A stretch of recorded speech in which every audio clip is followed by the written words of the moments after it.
So this island is quite remarkable if you look at the other sort of resorts on the Great Barrier Reef Islands.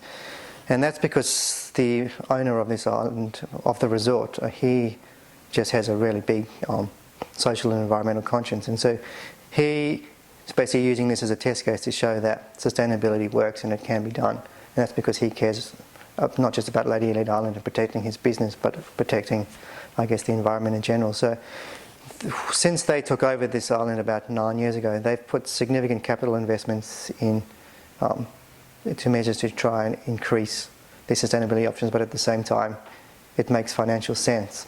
So when I first started coming here, before they took over, the island was run purely on diesel generated, because remember, we're 80 kilometres out to sea, so everything has to be made and dealt with on the island. Diesel is expensive, but it's also very I guess dirty. It makes a lot of emissions. They invested $600,000 initially to build a solar power plant, which reduced their power consumption on diesel by 70%. They managed to pay that investment off, I think, in under 5 years based on the money they were saving on the diesel. So it made significant sense. They've also upgraded their sewage treatment plants. They invested in additional panels, so ideally they'll get their emissions down to, I think, the diesel to about 10%. They're also looking at changing their the diesel generator into a vegetable oil one to try and reduce it further. They've got a big composting system on the island so they can reduce the waste that comes on and off. So they're doing everything they can in their power, and it's making business sense. It's paying its returns. There are other things that you may have seen that may not look as eco, but a lot of those things are due to sort of government legislative hurdles that they can't get over.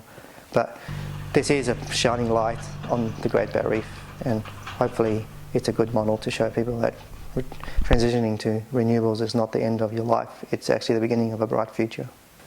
I think the primary reason on this one is majority of the other resorts are owned by big companies, these big hotel chains, whereas this is owned by this resort's owned by a private individual. So he has a moral conscience and he cares. The other ones potentially are still operating on profit-driven margins and keeping shareholders happy, and they just, I guess, haven't taken the early adoption that this island has done.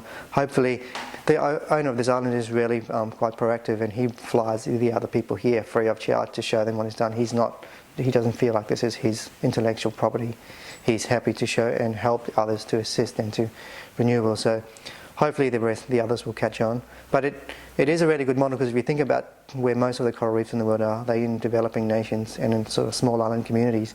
So if we can give some of those people power, they can then start increasing their levels of education, because kids will be able to go to school, they'll be able to have better sanitation and water, and so you can start building up some of those things that we all take for granted. And then once you've got that, it's a lot easier to start addressing some of the conservation initiatives, because people are not worrying about just staying alive day to day.